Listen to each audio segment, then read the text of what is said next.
तो वणा तुझा आशिक थी प्या घणा पयो सूरन में प्यो सड़ा।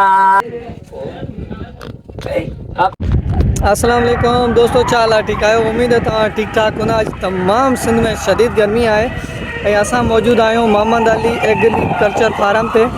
ऐं जीअं मां शाइर खे स्कूल तां पिक करणु वियो आहियां, जीअं पिक करे हुनजी हालत शदीद हुई त मूंखे थो चए मां तड़ कयां, त मुंहिंजो ठीकु आहे तव्हां तड़ कयो हिन वाटर में। ऐं मां त तड़ नथो कयां छो त गर्मी शदीद आहे, उनजे करे मां तड़ न पियो कयां। ऐं अॼु बादल बि न आहिनि ऐं सूरज जी बि तपश मज़ीद तव्हांखे पंहिंजे व्लॉग में तव्हांखे वेलकम कयूं था।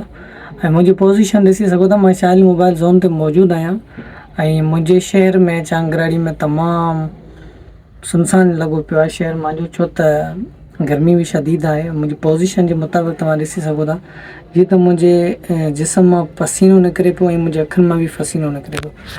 हीअ मुंहिंजो शहर बिल्कुलु मार्केट ख़ाली आहे, तव्हां ॾिसी सघो था पूरो मार्केट ख़ाली आहे। सही आहे, सो अहिड़े हिसाब सां अॼु मार्केट तमामु ख़ाली लॻी पई आहे। जीअं पोज़ीशन बरसाति बि लॻी पई आहे, वधीक मां तव्हांखे हिन व्लॉग में अपडेट ॾींदो रहंदुसि, तव्हां मूंसां जुड़िया रहिजो।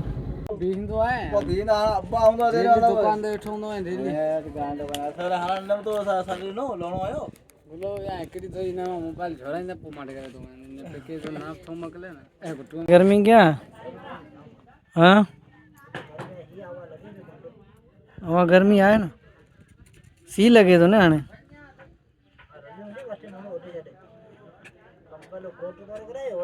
कोट मारो घर पहला न, पर हाणे पाके छा करणु खपे हाणे हिन मौसम में वॾो कोट हुजे स्वेटर, एॾी सही आहे न। तो वणा तुझा आशिक थी प्या घणा पयो सूरन में प्यो सड़ा तुझा आशिक थी प्या घणा। न हाणे ॿुई फाटे थी न। अल्लाह भाई ककर फाड़े न फाड़े अदर कोई फाड़े ही फाड़े। आई अला खोड़ा सातो रे हां बुधा हाणे मथे ते हथ रखी आहे न। मथे हथ रख नी वसे न वसे तोनी फट।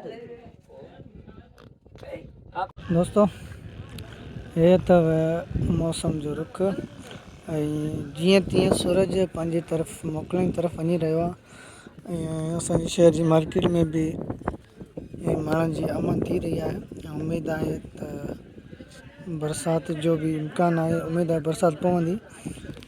ऐं दोस्तनि खे गुज़ारिश आहे त मुंहिंजे पेज खे फॉलो कयो ऐं चैनल खे ज़रूरु सब्सक्राइब कयो। तो दोस्तों हाणे मौसम तमामु बहितर थी चुकी आहे ऐं हाणे मां तव्हांखे हिन व्लॉग में वठंदुमि इजाज़त। ऐं सूरज बि डुबने वाला है, सूरज पुॼाणी ते पहुचण वारो आहे ऐं अॼु तव्हां वठंदासीं इजाज़त। व्लॉग मुंहिंजो कीअं लॻो पंहिंजी राय ज़रूरु ॾिजो। ख़ुदा हाफ़िज़।